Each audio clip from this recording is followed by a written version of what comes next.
All right. So yesterday, every Wednesday, we do a Dopey Patreon Zoom and recovery Zoom. And yesterday might have been the greatest Dopey Patreon recovery Zooms we ever had. And one of the reason is old friend of the show, Dove.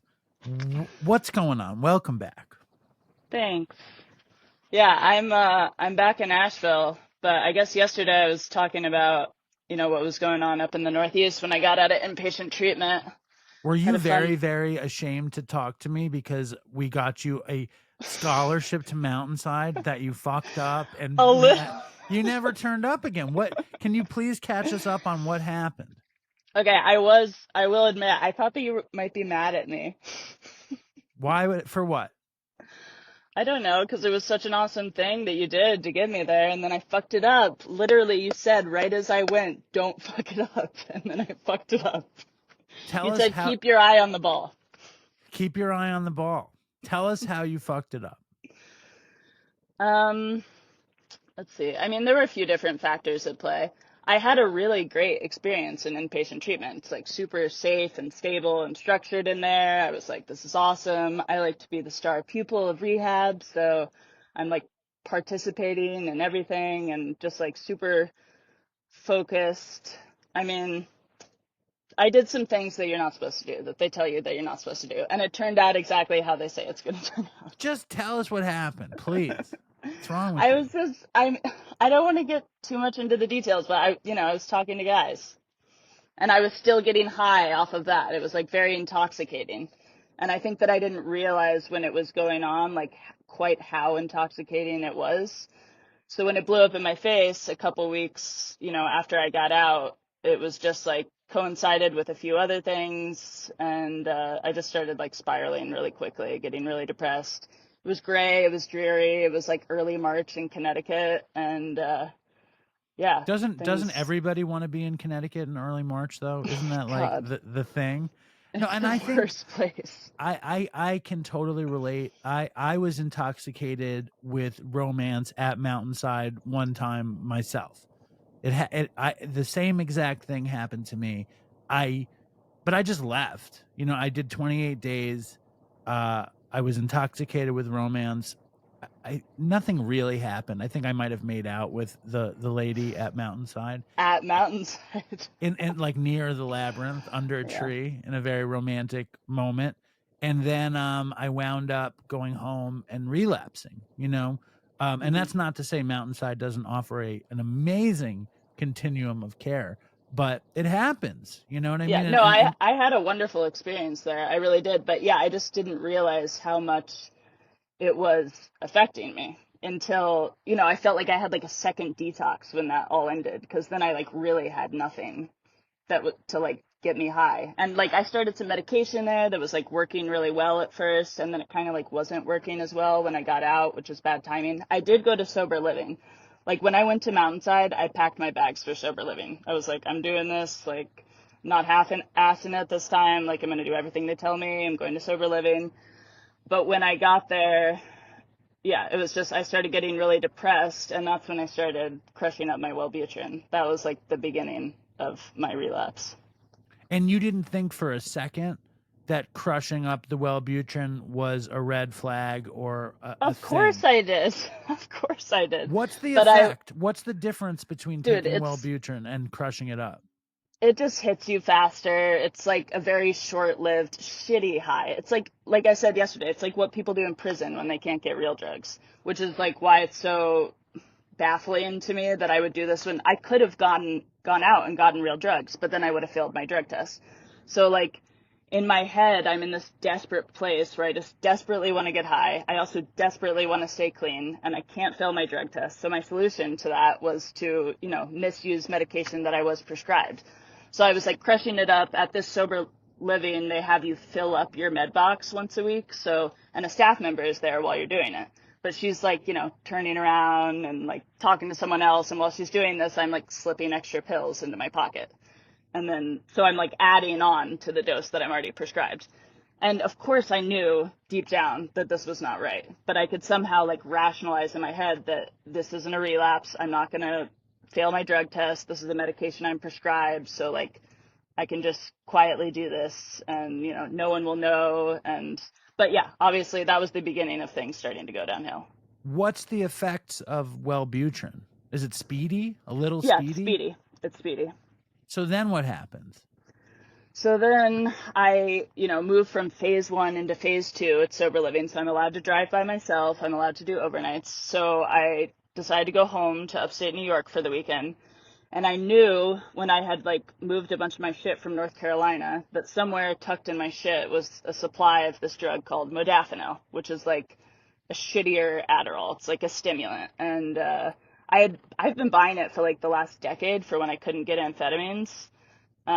It's prescription only in the United States. I think they prescribe it to like shift workers to keep them awake and like narcoleptics, but you can buy it from these sketchy websites that will ship it to you from India. So I've been doing that for a while. I actually got a letter once from U.S. Customs that was like, we've intercepted your package. Like, do not do this anymore. Or there will be some sort of consequence, which I kept doing it and there wasn't any consequence. It's like the letter said, Dove, aren't you trying to be in recovery? Why are you buying modafinil from India and This crushing it up? this was years and years ago when I was not trying to be in recovery. I'm just joking. But here we are, right? You've in and out, in and out, in and out, starting on heroin, really deep into kratom, living on the beaches of Mexico, in and out, in and out, in and out. Fucking get the coveted scholarship, which was shocking through the grace of Mountainside more than me. And I'm not trying to make Just you feel really guilty. rubbing it in. I'm not trying to make you feel, it's part of me that I can't help but make you feel guilty. But that's not my point. My point is the mindset, right? You go upstate and you're just like, fuck it, it's not that bad. It's delicious But still. What's the honestly, mindset? my mindset, it wasn't even fuck it yet. Like I got to that, but in this instance, I was still rationalizing in my head. I was like, it's not Adderall, you know, it's not a true amphetamine. It's like not, it doesn't really get you high. It just like kind of gets you high. And I was like, I'm so depressed. I can't function. I can't get anything done. I'll just take half of one pill, you know, to get some stuff done, to get my taxes done, organize my things. Like, so I get home, hug my parents, pet the What's it called? dog, go Modafinil? upstairs. Do you think that could Modafinil. help? That could help me clean my office, maybe get It Dopey definitely back on would, but track. I wouldn't advise it. I take half a pill, and then I take another half a pill, and then I take a whole pill, and before you know it, it's 3 days later, I'm still awake, you know, just like veering into psychosis, totally strung out. I took thousands of milligrams of this like weird drug from India that's definitely like not safe. At that point, I was kind of like, fuck it. I knew that like there's no way I can rationalize anymore that this isn't like a full on relapse. And it also just totally ignited the like mental obsession. And from that point, I mean, it was only a matter of time before I like used my drug of So choice. so wait, you're in upstate.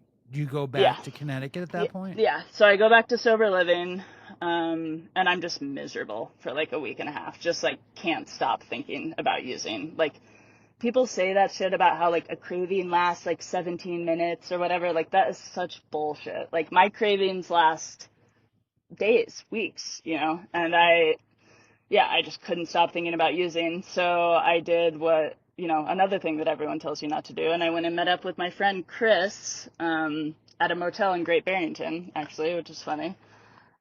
He had gotten kicked out of sober living, and he was there doing God knows what. I drove up there. I walked in. It looked about like how you'd expect it to look. You know, there's like bottles of booze around. Chris is in his pajamas, looking pretty haggard. And I wasn't like tempted by the booze at all, but he convinced me to drive him to a smoke shop up in Pittsfield to get some nitrous. How Which, hard to be was it? fair, How hard was it to convince you to do I that? was about to say, to be fair, it probably didn't require that much convincing.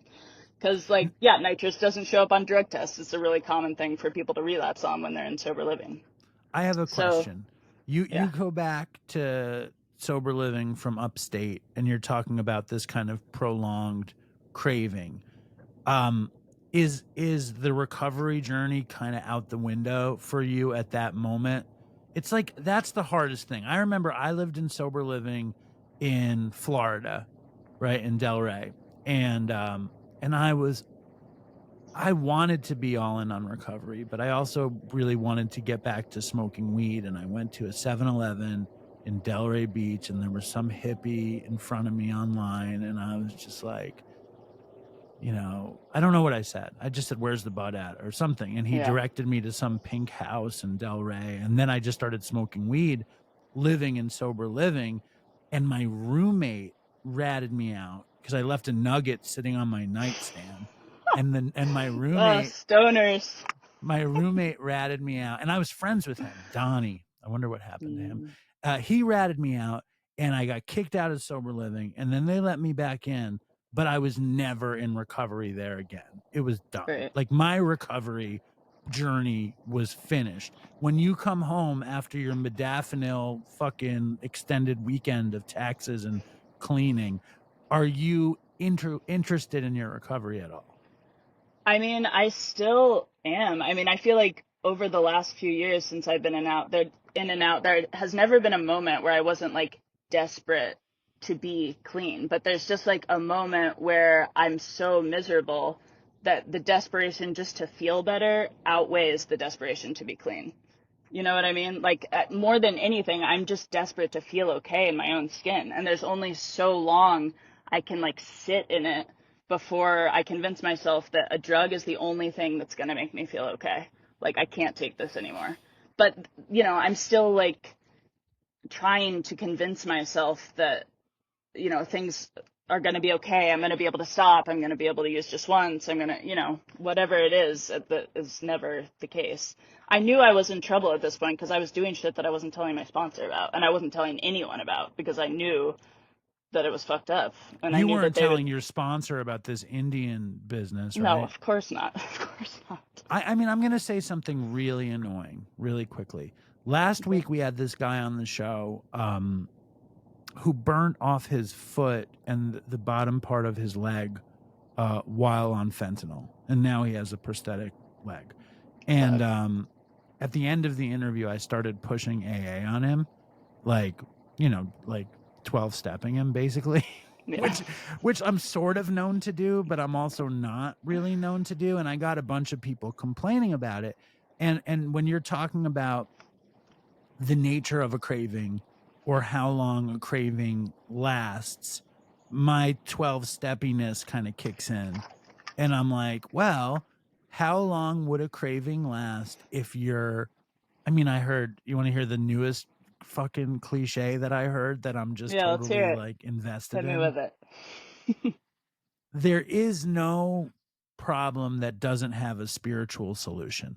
That's what I heard. I heard that I was like annoyed with something. I don't remember what it was weeks ago. And I went to a meeting and some old lady said that. And I was like, I was No, very I like that. interested. I was very interested in that answer. And I wonder, can you superimpose that answer on top of you returning to sober living after the modafinil? Did you have modafinil when you went back or you were done? Yes. Yeah, I did. I Oh, you had were I still had a little using. more. Yeah, yeah, I used it for a few more days, like what I had remaining. Um You always hold back a few details when you tell this story. There's I always a couple know, I things you know. just don't mention. Dude, this honesty thing is like still new to me. I'm always like, "Oh, I'm being honest now," but it's like it's only honest compared to like the crazy amount of lying that I used to do. You know At what I the mean? same time, were you like dropping LSD in your eyeballs and like No. boofing No. liquid kratom or Nothing like baby that. Benadryl up your butt or But something? I did. You love boofing. You just can't stop talking about Well, boofing. it's a comically robust arena for It drug is. taking. It is. I was doing this weird thing where I was like started going into grocery stores and Mm. getting those little tinctures of kava from like Herb Farm that like they don't even do anything, but you're supposed to take a few drops. And I go into the bathroom, drink the whole thing, and throw it away. I don't even know, dude. Like I don't know what Is I that in was your doing. that's in your sober living run? Yeah, this is like in these couple of weeks where I am like spinning into like a full relapse and I'm just desperate to get high. And I Well, had done people. that when I went to go see Chris, which I got to finish this story, by the way. The next part's really funny. No, we're gonna get back to that story, but not only are you in, I mean, you're whatever, drinking kava in the supermarket, but you're stealing the kava tincture. And also, what kind of grocery stores have tinctures of kava? Mine, Stop and Shop They all doesn't. do. All the like Stop and shishi Shop ones doesn't. and yeah, no. Shishi grocery stores in Great Barrington have it. Okay, Yeah. so back to your you and Chris, not Chris of Dopey fame, obviously. You and Chris in Great Barrington, the source. You're at a motel with him. Yes. But then so we Alcohol. we drive up to Pittsfield to go to a smoke shop to get some nitrous. So we go in, Chris buys a $230 tank of nitrous, which I've never seen a tank that big before. I've done whippets like from the little canisters with the balloons, like, and I always thought it was kind of a stupid thing to relapse on because it's just such a short-lived high. But yeah, he gets this $230 tank of nitrous. We head back to How Great big? Barrington. Hold on. What does it look like? How big is it? It's like, I don't know, like 2.5, 3 feet tall, like maybe a diameter of like 10, 12 inches. Like it's fucking big. And See, before we even exit Pittsfield city limits, he's got it out of the box. He's in the passenger seat of my truck, just hitting nitrous. And he's ha, talking. He kind of stops making sense. We're headed back to Great Barrington. What do you want to ask? I have lots of questions. First of all, in my day, you could only get whippets, or you hit a whipped cream bottle, or you Right. go to some, like my friend Todd, his dad was a dentist, so there were tanks around, but that was all pilfered from dentistry. What is available in a smoke shop? Like, and how do you hit a nitrous? Like, does it come with a hose? Does it come with Yeah, it comes balloons? with like a hose. And this was a huge nitrous tank sold at a smoke shop clearly for people to get high off of. It's not coming from dentistry. It wasn't even like taken from like that sort of manufacturing. It's like whoever's manufacturing this nitrous, it is like for the purpose of getting high. But yeah, there's like a hose that you like turn a little valve and suck it and then close it. And yeah, So he's like, he's driving. Are you no, holding I'm the tank? driving. I'm Okay. driving. He's in the passenger seat with the tank between his knees, hitting it like Yeah. aggressively. And so we're headed back to the motel. I'm kind of antsy to get back to the motel because like I want to get in on this. And so we get there, we go inside. I start hitting it. He's hitting it. I see why people like it is very euphoric. And when you have that amount of it, you can just keep taking more, keep taking more, keep taking more. So I'm hitting it. He's hitting it. I'm hitting it. Like before too long, we're like wrestling it out of each other's arms practically, like just two crackheads being crackheads.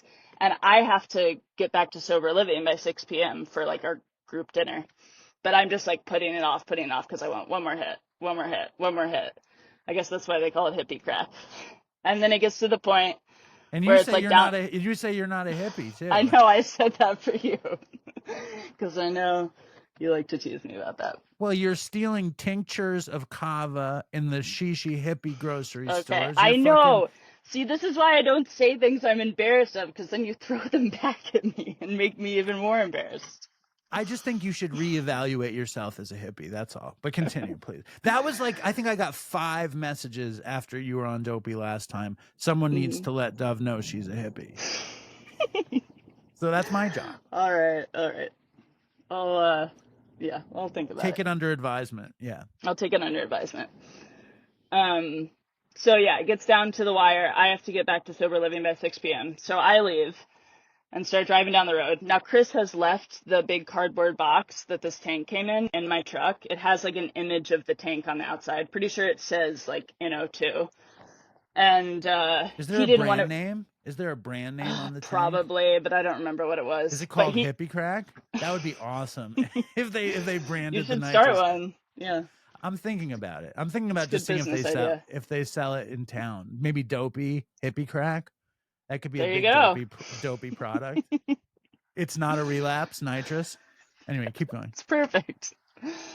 Yeah, so it's in the back of my truck. He didn't want to bring it into the hotel room because he like doesn't want the like ladies that clean his room to see it. But I'm like, well, fuck. Now I'm driving back to sober living with this giant cardboard box in the back of my truck that like says NO2 on it. So I had thought, oh, I'll just like find somewhere to toss it, like in a garbage or dumpster or something on the way back, so that my sober living won't see it. But at this point, I don't have time to do that. But anyway, I mean, I'm driving down the county highway and I start feeling sick, like really. It's coming on fast. I'm getting really nauseous. I feel like beads of sweat like popping out of my forehead. I feel the blood like draining out of my face, and I try to fight it, but eventually I can't anymore, and I swing my truck into like this parking lot on the side of the county highway. And in an effort to not let everyone driving by on the highway at like 5:30 p.m. see me yakking out of the side of my truck, I grab the nitrous box and I start puking into the nitrous box. Which, if anyone has ever tried to use a cardboard box as a vessel for vomit before, they will know that it's not a good idea. Immediately, Horrible. the bottom starts getting soggy. It's like leaking out of the cracks at the bottom, onto my pants, onto the floor of my truck, into the like cup holders in the console of my truck. And I'm like, fuck, like I cannot go back to sober living smelling like vomit. So I give up at this point, open my door, toss the box filled with vomit out the window, continue puking. This is like, I'm sure, quite a scene for anyone Hold driving up, by on the hold up. highway. Why not? And this is a dumb question, but why not vomit in the box out of the truck? Like just hold Because because then you people would have still seen me. The point right. was, I didn't want to open the door of my truck and have everyone driving by on the highway see me puking out of the side. Like, See, I think this is another example of the blessing of rigorous honesty. That it's better to save your ass than save your face, kind of thing. Because you're like the box is I leaking was vomit all over. definitely like losing both my ass and my face at this moment. Yeah, so I finish up. Here's another shitty thing I did, I'm ashamed to admit. I left the box filled with puke on the side of the highway. Definitely owe someone an amends for that. I'm not sure who.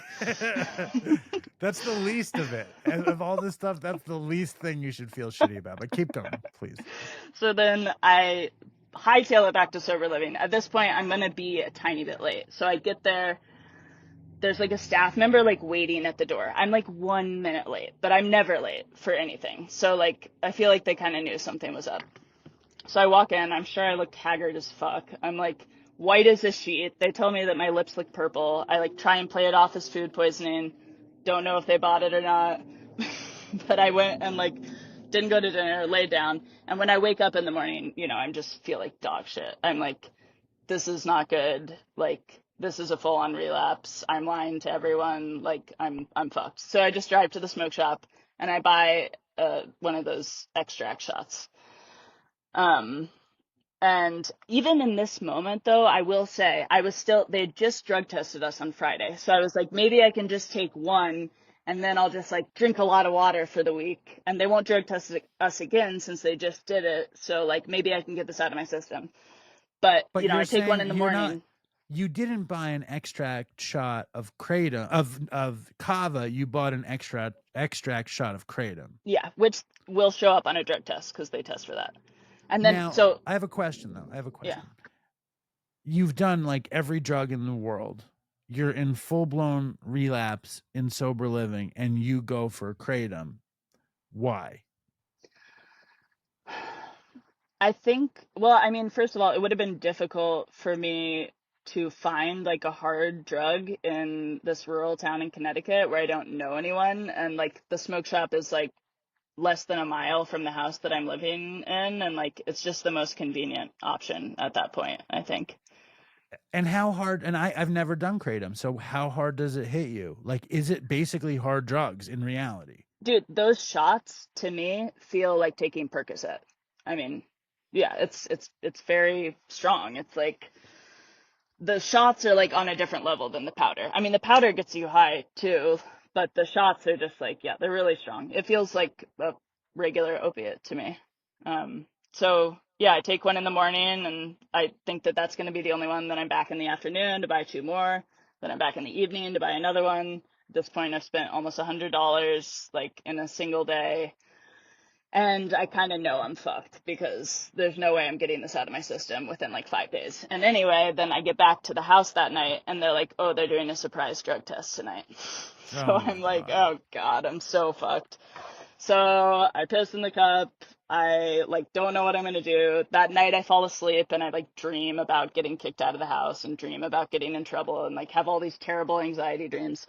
And I wake up in the morning and I'm just like, I'm fucked. So I just tell the house manager And I didn't know they were going to do this, but within an hour and a half, all my shit is packed up and I'm back in inpatient treatment, giving my drug history to some admissions counselor for like the 15th time in the last year. And yeah, that was my last relapse. That was April 8th. So I got to treatment on the day of the solar eclipse. And then I just like, they were like letting people watch the eclipse. So I was just like laying in the grass with those glasses on, watching the moon move over the sun, just fucking hating myself. But also feeling a little like wave of relief wash over me because, I needed to be in a place where I was like safe for myself at that point.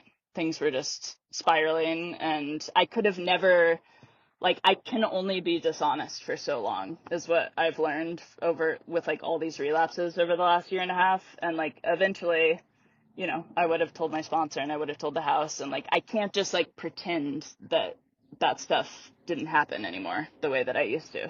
Like if I say I have 30 days, if I say I have 60 days, like I want to like feel good when I say that, not feel this thing in the pit of my stomach that's like, but I don't actually have 60 days, because I did that for a long time. Like I picked up key tags when I had gotten high. I used in the bathroom at meetings. Like I used after meetings. I used before meetings. I picked up a 60-day key tag when I was high.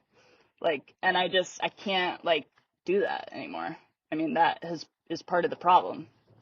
You can. And we've all done that. You know what I mean? Like we've all done that. And you can do it. It's just like I can go to the store and buy a tank of nitrous right now. I'm not going to. You know what I mean? Like as much, and it's funny because I've been fantasizing about my nitrous relapse at the dentist like I mean every show. I fucking mentioned how much like is it a relapse if it's at the dentist and nitrous, and your story like makes me be like, "Oh man, you know what I mean? Maybe that's not what I should be after." I mean, so it's like it's funny how our fuck ups definitely help somebody else, but it's also like I think you're young, you've been through the mill, you've fucked it up countless times. We all do, and at some point it's like, all right, I don't want to do that this time. You Yeah, know what I mean? And absolutely. it's not an I can't. It's like I just don't want to. Yeah. Cuz you I, can. yeah. You could No, fucking fuck it up right now. absolutely. No, I definitely, when I got to the treatment center, can I say the name of it? Is that, Yeah. yeah, High Watch. It's like right down the road from Mountainside, but it's We like know. 12-step Everyone knows. boost We all know boot High camp. Watch. Okay. Twan at that meeting yesterday, and I think Twan's Hmm. going to be part of this show. Awesome. I've made this effort to try to recreate the. Wasn't that Zoom very magical yesterday? Yeah. Oh, it was great. It was wonderful. I want to recreate it, but he did the same thing. He was at Mountainside. He was working at Mountainside, and then I think he wound up working at High Watch, and then he wound up back at Mountainside. Yeah, But that's a lot of employees have like gone, and a lot of clients have gone back and forth between the two. But for me, it was a good place for me to be at that point because it's very rigid.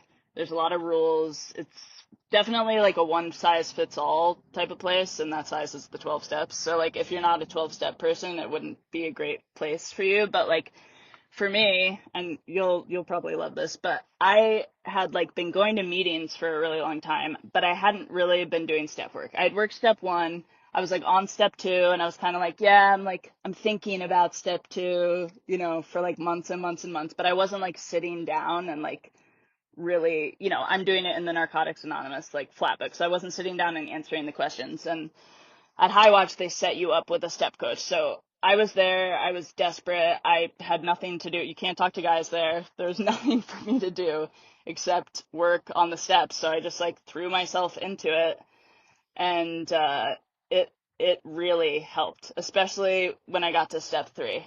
That was like a real big shift for me when I started thinking about like what does it mean to be in my self-will, and like why does my self-will keep failing me? Like I don't want to feel the way that I felt right before I got here ever again, like just complete like existential misery. And I heard someone say at a story when they were telling their story there, because they bring in outside speakers, he was like, this is not a meetings program that has steps. This is a steps program that has meetings. And I was like, I just kind of felt like a little light bulb go off in my head. And I was like, oh, like the meetings are really just kind of like auxiliary, like support, but like the steps are the program. And I was not, working them. Yeah, I mean, I was in NA and I didn't do the steps at all. Maybe I did 1, 2, and 3, kind of the way exactly like you were describing it. And I'm a huge 12-step person at this point. It doesn't mean I like it. You know what I mean? I don't particularly like it. I found that I needed to do something, and it was a really simple thing to try. And then they have the audacity to tell me that if I do it thoroughly, that I'm promised good results. And I was like, okay. So I did it thoroughly and I got good results. But Right. I don't Yeah. like it. I don't Yeah. like being 12 steppy. Like it doesn't suit me, but it saved my life. You know what I mean? But Like, why don't you like being 12 steppy? Is it like 'cause that is I there like something in your ego that yeah, where yeah. you, yeah. My ego, I'm so cool. How could I be this cool and be such a weird 12-step nerd? You know what I mean? Like Absolutely. how Yeah. could I live on like television and comedy and rock and roll and stuff and be like, well, God, blah blah blah. Like Yeah. I don't. It's 100%. uncomfortable. It's Mhm. uncomfortable to me. Those things, like when I like got well, and I tried to tell my father how God, like, like I basically was saved through God, through higher power. He was like, "What the fuck is wrong with you?" Right. It's such an anathema to where I come from Yeah, that absolutely. it doesn't suit me. But at the same time, I'm fucking all in. Like when I tell you like that I heard someone say that there is no problem that there isn't a spiritual solution for, it's because I have problems. Yeah. And I have problems like with ego, and I have problems with like compulsion, and like just fucking shit gets in my way. And like if I treat it with spirituality and with service and all that stuff, I get better, and then I feel better, and not in a weird 12-steppy spiritual way. I feel better in a normal way Yeah. because I engage in that way. But it's weird, and it makes me uncomfortable because I just turned 50. By the way, I turned 50 on Saturday. Okay, did your screen freeze? Are you still there? Did I just shock you? You're gone, Dove.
Overheated. Sorry. It's sitting on the dash of my truck in the fucking hot North Carolina sun. That's how. Um, I just put it in front of the air conditioner. It'll be fine.